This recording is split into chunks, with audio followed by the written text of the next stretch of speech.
Good morning, everyone. Right now it's 2 a.m. in France. I was in my bed and I got attacked on Twitter like never before and tagged and everything and received tons of messages because the Turkish military officially published a video about an air-to-air interception that took place allegedly on the 27th of August, where they had 6 Greek F16 intercepted and kicked out of an area above the Mediterranean. So I think it's a good time to react to the news and share some of the insights about fighter community, about fighter pilot tactics, and talk a little bit about Turkish military as step number 1, about the video in itself as step number 2, and about combat air patrol against sweep and interception tactics as part number 3. And because it's so late, I won't be doing any crazy animation and won't be using my models or stuff like that. I'm gonna be using old school pens, but trust me, it is worth watching because it's the type of open source, unclassified information you might not find everywhere else. So stick with me on this video, you're gonna like it. One rule in the comment section, please no politics, no insults. I will remove all the comments that are not following, of course, YouTube rules and all those rules. I'm not an expert in geopolitics. I'm not an expert in a lot of things, so I'm going to stick to what I know. I'm not going to try to explain to you what is happening in the Mediterranean right now. I'm going to keep my focus on the areas I'm an expert in, and as a former fighter pilot, former athlete, and current commercial pilot and keynote speaker, I'm completely at ease about talking about volleyball. Okay, maybe not volleyball today. Sports? No, not relevant today. So yeah, we'll stick with the dogfighting part and the tactical side of aviation. Jingle. Alright, so if you haven't subscribed to the channel yet, please do. It keeps me motivated to wake up at 2 a.m. to do those videos in 2 languages. We have English footage and French footage, so check the playlist in English or in French.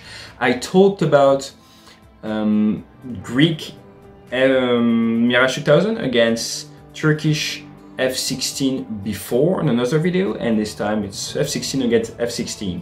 But let's talk about the Turkish military.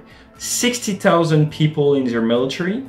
If you compare it to French, it's 41,000 in the Air Force. We're talking Air Force, okay? So 60,000 people in the Turkish Air Force, 41,000 for the French, and the Greek, it's about 33,000. If you're looking at the numbers of airframe, you have 1,049 aircraft for the Turkish military, officially 687 for the French, about 220 combat jets, and the Greek have about 540 aircraft. And what we're going to be focusing on today are the jet fighters. So Greek have about 155 F16, they have about 44 Mirage 2000, and they have about 33 F4 Phantoms. On the top of that, they also have airborne early warning aircraft with 4 Embraer R99. And now let's have a look at the Turkish side, the Turkish Air Force. Pretty old Air Force. They started back in 1910. A lot of history behind it, but I don't have time to dig into it today. But they have 246 F16, several types. So they have 120 F4s, several types as well. And good to know, they do have good trainers as well with 70 T-38, but 50 F5. F5, you know, it's a MiG-28 in Top Gun. It's a pretty cool jet. What's interesting to note, if you look at the forces, it's mostly F16 against F16 in terms of radar, ECM, jamming, all that stuff. It's pretty interesting. Good to know as well, the Turkish have announced that in a partnership with the British that they signed in 2018, they're going to be developing the TFX. An aircraft is supposed to be maybe 5th generation aircraft in 2025. It's not there yet. They were supposed to get F-35, but apparently they're not going to get them. So no F-35, at least for the coming month, for the Turkish military. Did the Turkish military get any air-to-air valid kills in the past years? They did. They did with March 1st, 2020, F16 from the Turkish shut down 2 Su-24 above Syria. So that's 2 victories. And looking back in time, 5 years ago in 2015, maybe you remember, Turkish F16 shot down a Russian Sukhoi 24M, and during the combat search and rescue operation, one of the Russian chopper was also destroyed on the ground at that time. I haven't talked about something very specific about the Turkish military, is that they do have 7 KC-135 tankers. So the Turkish, they do have air-to-air capabilities, and it is probably going to be crucial above the Mediterranean. They also have 4 737s that act as early airborne warning, so they have good detection, and they have outstanding coastal systems. You've heard about all those surface-to-air missiles, but again, not the point today. They have several bays. I'm going to put you a picture. You see different bays. So they have F-16 base, of course, and they have a specific base for the KC-135 and base as well for the their AWACS.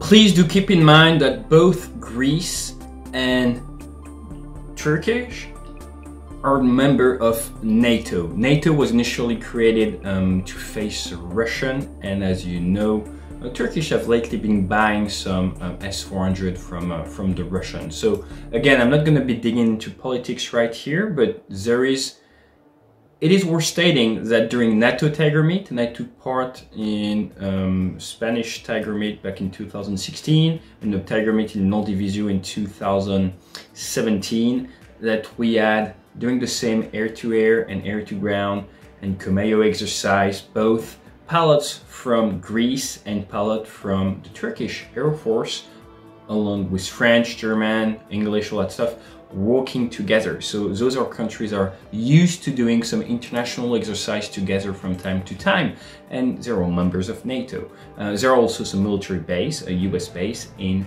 Turkey as well.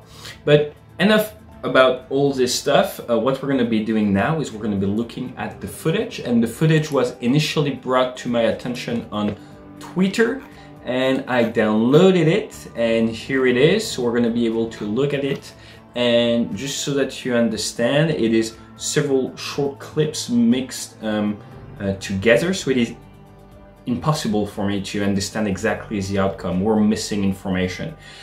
The type of footage we're receiving right now is sort of like comparing it to World War II would be exactly this clip. Okay, so you got my point. Nobody's shooting for real, no one. But it seemed like this, and we don't have the big picture, and to understand an air combat, we need the big picture.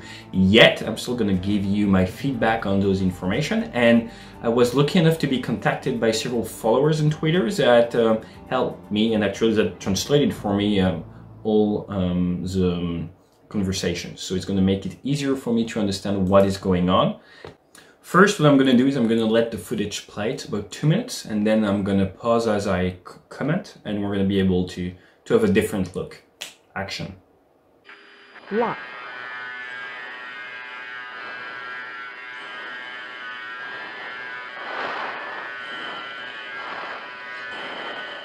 Altı milde boz kollarımız Kartal. Şu an seviyemiz 1-5-0 hocam. Tamam hocam, ben arkasındayım. Tamam, takip ediyorum.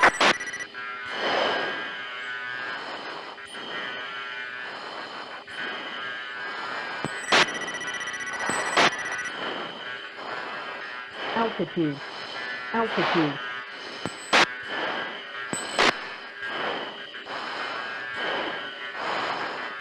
Arkadakine full engelliyorsun, defansif değilim.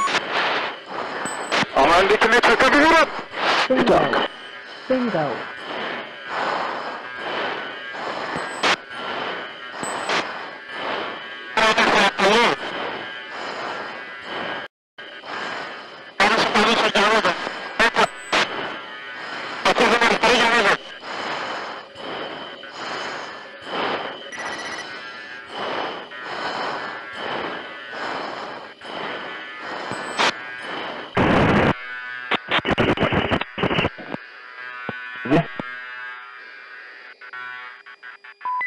Gazi Hançer 67 VID sonucu. 2 uzun 2 kısa. Droplu. F16.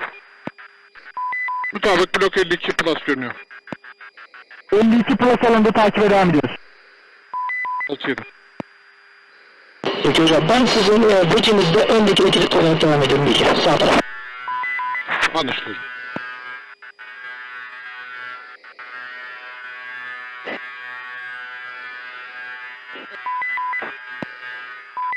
Liderleri manevra. Üstten kat ediyorum.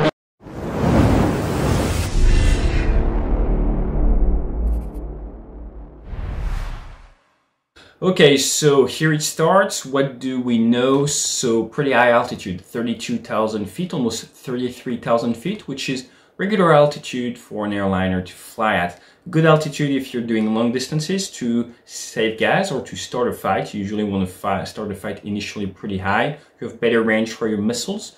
But right now, what we're seeing is a air-to-air gun targeting system. We have a speed of 249 knots. Don't be confused because we're pretty high. So in terms of Mach number, it's a pretty good energy state. And let's see what's going on. Lock.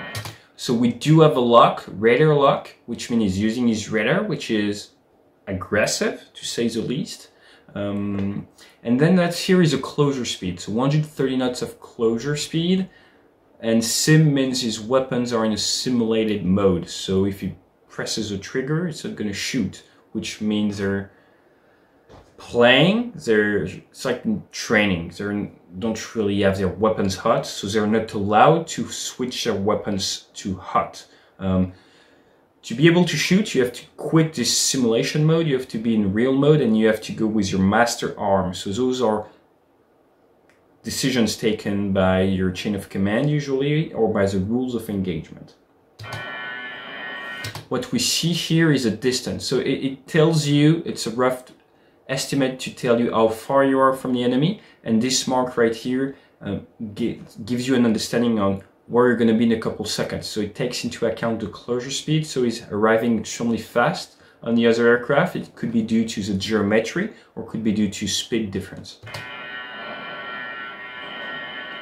The you're hearing is basically as heat-seeking missiles that could go on the target, that are locked on the heat signature of the enemy aircraft. Okay, so you see we switched clip already. So if I could give an advice to the Turkish communication officers, please give us bigger bites of combat, especially if you're proud of them, so that we could analyze them better. When we have just short pieces like this, it's extremely difficult to analyze. Yet this one starts extremely well, 27,000 feet, and good luck on this aircraft, good energy management, and we're clearly extremely offensive. We're sort of like this, we're right behind him, and he's putting his gun peeper on the enemy, so the enemy is braking toward him and he's behind. So it might be difficult to get a valid shot on that one due to the speeds. Your bullets might go behind, yet from a firepower point of view, it is extremely offensive. So the Turkish F16 pilot maneuvered and put himself in a good position. And you see here, another jet. Or boat. Hold on, let me see. Tough to see, tough to tell. But you see there is something. There's something, for sure. Above the horizon, maybe. I don't know what it is.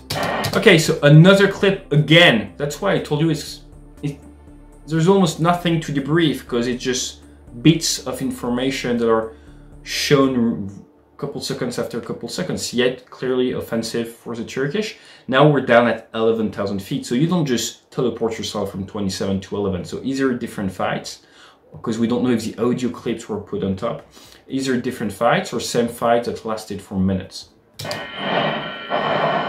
Şu an seviyemiz 1.5. Tamam hocam, ben arkasındayım. Tamam, takip ediyorum. Again, very offensive position. We're lower, less energy, less Gs. But this is good offensive position. That's going to be good. Altitude. Those are positions where they could shoot. Those are positions where they could shoot for sure guns but again, simulated mode. Okay, so closure speed good. This one is going to be very useful. Why? Because we're going to be able to see the F-16 a bit better. And what can we tell? We can tell that there are stuff on the wing, and you have fuel tanks. Okay, so you definitely see some fuel tanks. Maybe it's far away from the base, but they're using fuel tanks, which makes the aircraft less maneuverable. And here we can see there is some white-ish area, and that would be the, some sort of a GPS receiver area on the GREEK F16. So it helps us analyze the fact that it is indeed not a Turkish F16, because it could be a Turkish F16, but from that footage, it really looks like a GREEK F16. Again, I'm not a F16 Greek expert, but from what I can tell, it's a clue that makes me think these clips are valid. What we have here is a fuel issue, and I'm going to be talking about it just after. When you do those type of dogfighting, those type of big maneuver, usually using your afterburner, so you're burning a lot of gas, and fuel is often an issue, and that is one of the reasons why this aircraft has fuel tanks. Now imagine this aircraft is coming into the fight with fuel tanks. Nobody's allowed to shoot. We're just like dogfighting, not for real, and you're intercepting him with a more maneuverable aircraft, an F-16 with no fuel tanks. You're going to be able to be offensive, yet at some point you're going to have to leave to go back to the base or to the tanker because you run out of fuel. So those are stuff to take into account as well. As you're protecting an area, you want to make sure you have enough gas to protect the area.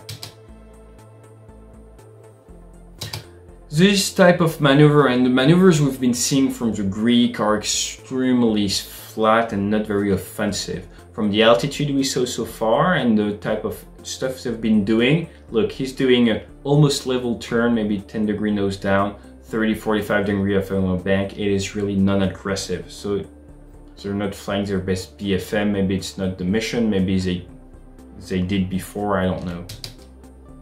But you can tell that's a slightly more. It's fire pilot wise. It's really not aggressive. You see, it's a constant rate of turn. The guy is turning around.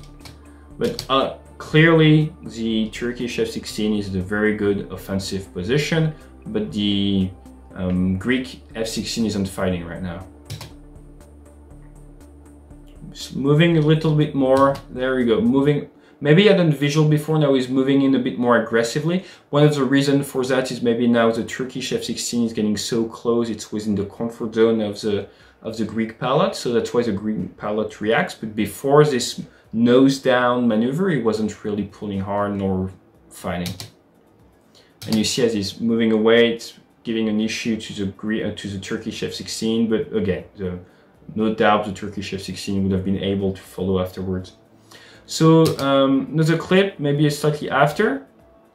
So now you see this aircraft, so the Greek is almost, yes, very passive attitude as well. We're back at 27,000 feet, a lot of energy compared to before. So maybe the beginning of the interception. And on this one, and in terms of radio, we can really see it's doing a VAD. I actually heard a VAD at some point, so that's probably the beginning of the interception. Very good footage. We can clearly see very good quality, so he's coming in close formation with the other aircraft. And you see, up you go, maneuvering, looking, so that's typical VAD. I'm coming, I'm showing that I'm here, I'm staying behind. I'm in simulated mode with my guns to get some good, nice pictures, but clearly the other guy isn't moving. This one is interesting, looks like there are several aircraft around, so not just one aircraft. A quick note here, 11:52, if you look at those timings, 54, so it would be slightly after. 12:10, 12:12, we're now back at 12:11, 12:12,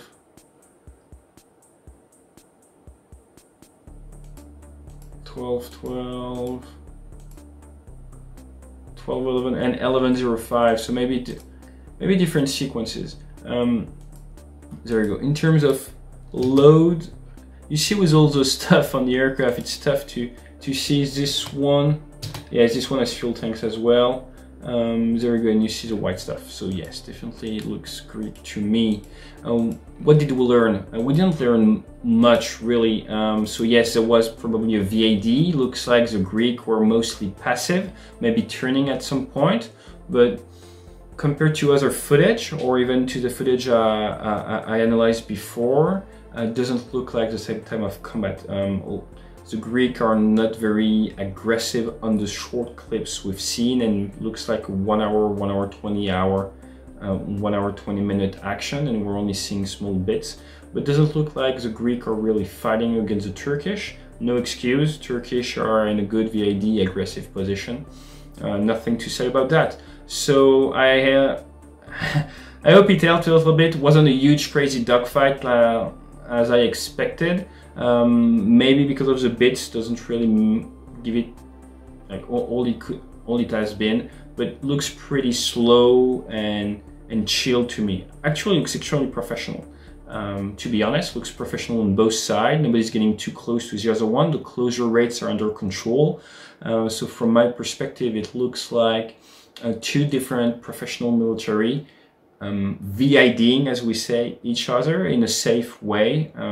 So it looks clean. That's it. Now I'm going to be digging a little bit more into the tactics, and I hope you guys are going to enjoy it. It's sort of pretty exclusive content, I guess, online, yet open source. So enjoy. Okay, welcome to this explanation. Using 3 pens, I'm going to try to explain to you what a CAP, Combat Air Patrol against sweep mission is, and how it could apply in the Mediterranean right now. So let's say there is an area of responsibility right here, and you're being tasked as a blue guys. You're supposed to defend it. So we're going to give you specific orders, and maybe, let's say, there is a specific area right here where you have some ships conducting operations, and you're either going to be tasked to protect the entire area right here, or you're going to be tasked to do what we call point defense, and maybe your orders are nobody's supposed to fly above this area. You're going to be given rules of engagement, and of course currently nobody's going to shoot at no one, so you can look at the other aircraft, do stuff like that, but right now, unless self-defense, you're not going to be allowed to shoot. So how are you going to handle that situation? Let's say you're being given a pair to F16. So I've got my 2 F16s. They're what we call Fox 3 capable. They have good radars, all that good stuff.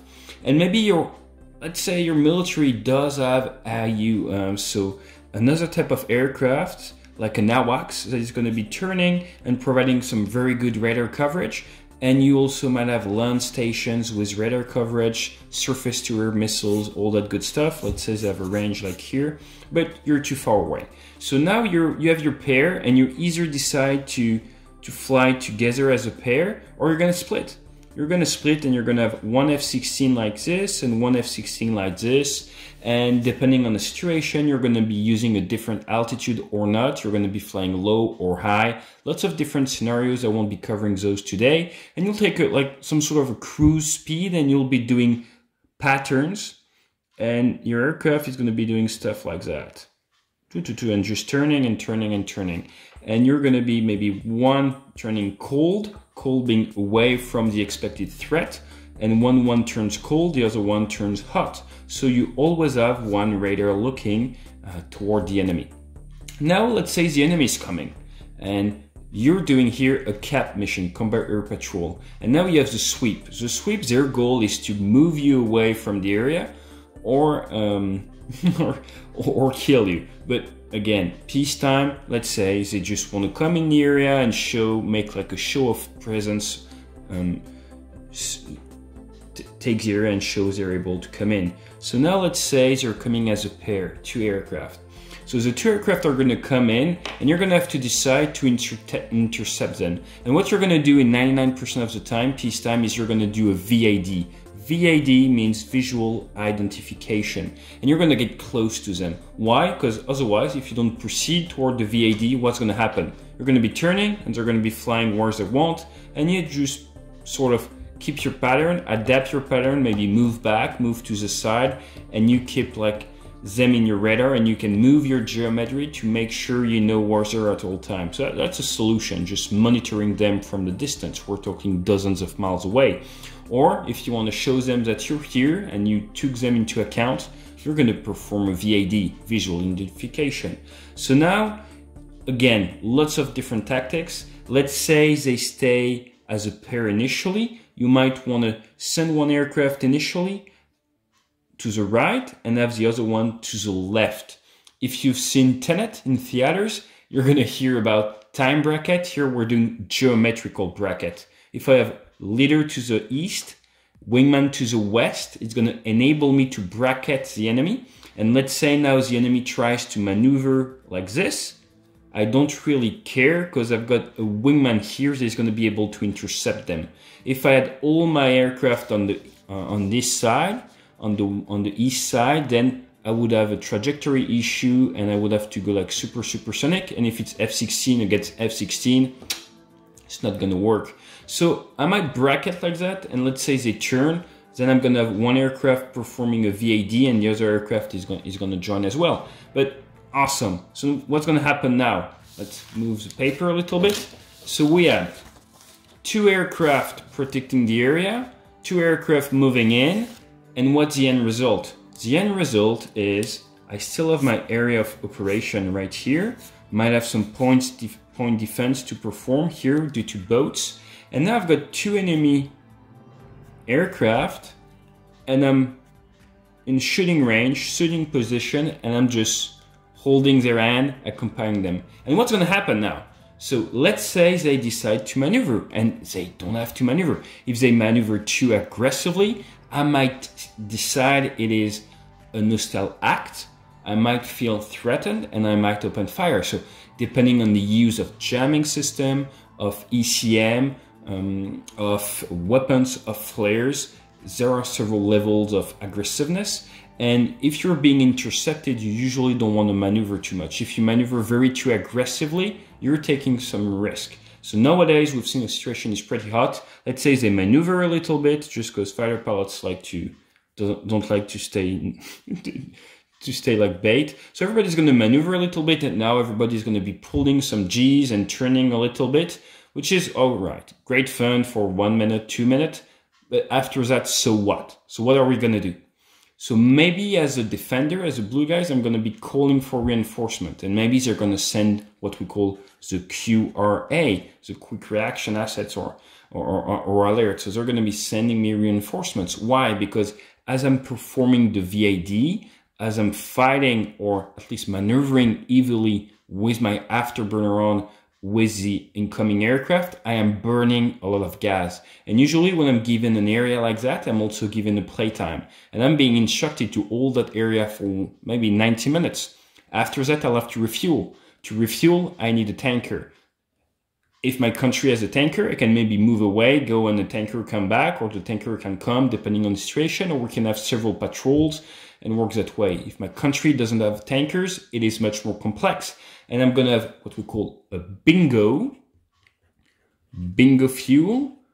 And the bingo fuel is going to let me know, hey, you computed a bingo fuel, you're at bingo, maybe you can perform a last maneuver, but then you'll have to head back either toward the tanker or toward your base. We also use what we call joker fuel. Joker is usually before bingo. Nothing to do with Batman, okay? We're not talking about that movie. So the joker fuel usually is a preset, pre-briefed amount of fuel. Let's say, you know, with a joker fuel, you can dogfight another 3 minutes, and then you'll be reaching bingo. At that point, you'll have to RTB.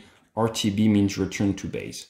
Okay, so you understand that nowadays, you're protecting an area, aircraft come in, you intercept them, and now it's like, yeah, everybody's flying circles and burning fuel, and it's not really making any point. That's for CAP against combat air patrol, against sweep. And now let's say, again, peacetime, those aircraft, they decided they're going to fly above this area. They're going to come, and you might intercept them and be with them, and they're going to fly above this area. And how can you prevent those red aircraft to fly above this area? Peacetime.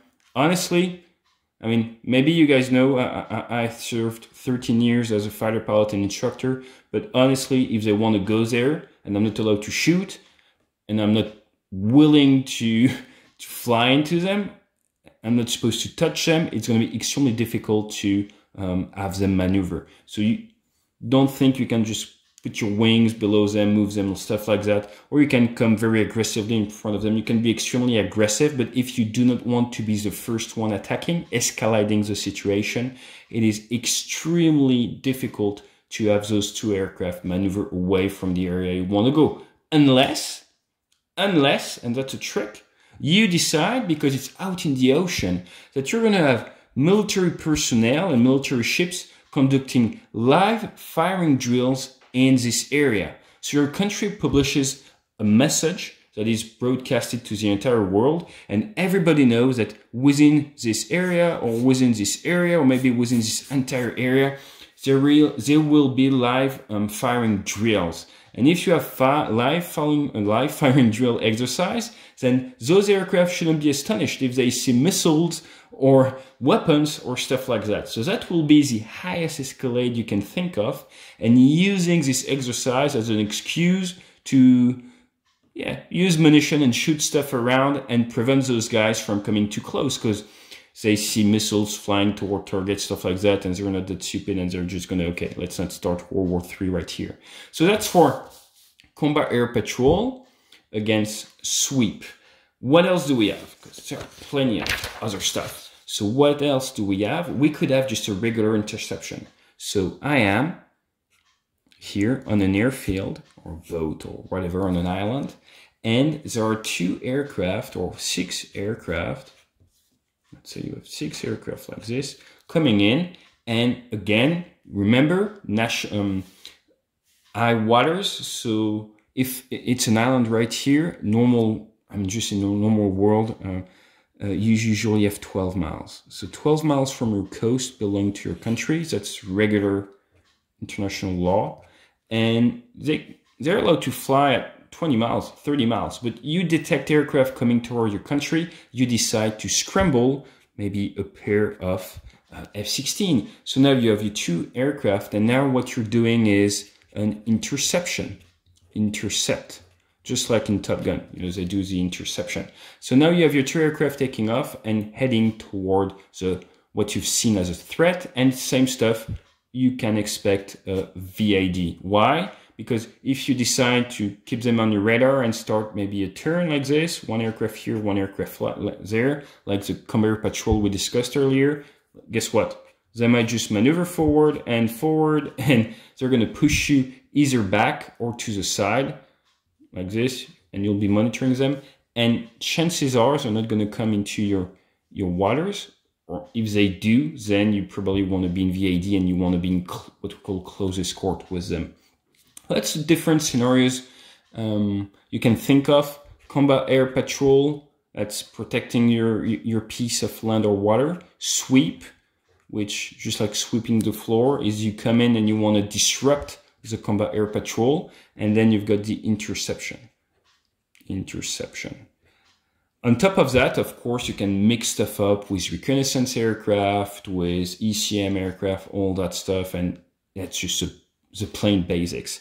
I hope it helped you understand a little bit what the situation can look like, and all the footage you have been able to see of, let's say, F-16 against Mirage 2000, F-16 against F-16. It's usually a case like that where it's either interception or it's heading toward a VAD. Maybe somebody's conducting a reconnaissance mission, stuff like that, and he either decides to let himself intercept, or he reacts a little bit, knowing he shouldn't cross the line, or maybe they decide to cross the line, but they've been used to it now and nobody shoots. It's all about not shooting the other guy. Yet, in a crisis situation like this, well, in terms of rules of engagement and everything, you have to be extremely careful. And because you have blue against red, very close in high G situation with live ordnance on each side.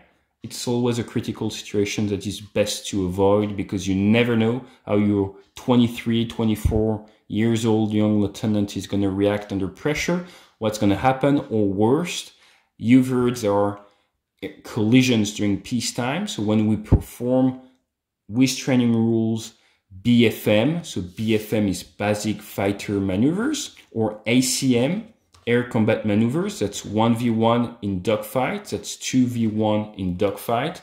From time to time, collision arrives, crash can happen, issues can rise up, and then you start losing aircraft or you can have a damage. And if you look at histories, there have been plenty of those before, so those type of situations are best being avoided, of course.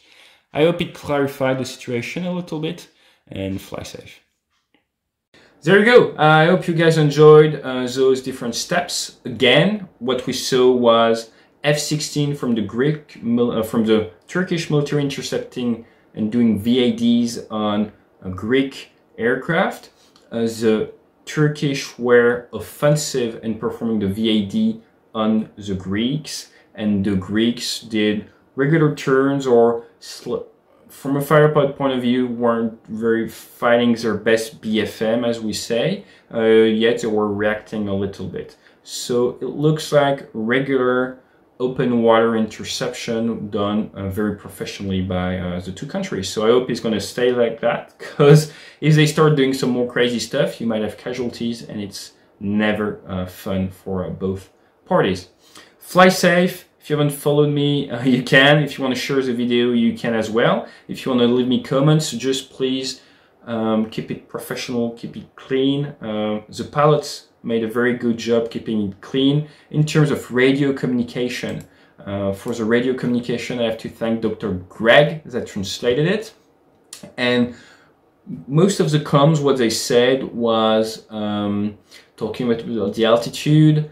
I give him a chance, take his right, where are you, can we shoot, look at this perfect picture, outstanding result, and that's pretty much it. So they were clearly in a mission to take pictures. They did an outstanding job taking those good shots, those good pictures for the Turkish, and their comms were slightly excited yet fully professional and absolutely makes sense. So the pilots all kept it very professional. Please do the same in the comment sections. I don't want to spend my weekend deleted comments that are haters or hate comments.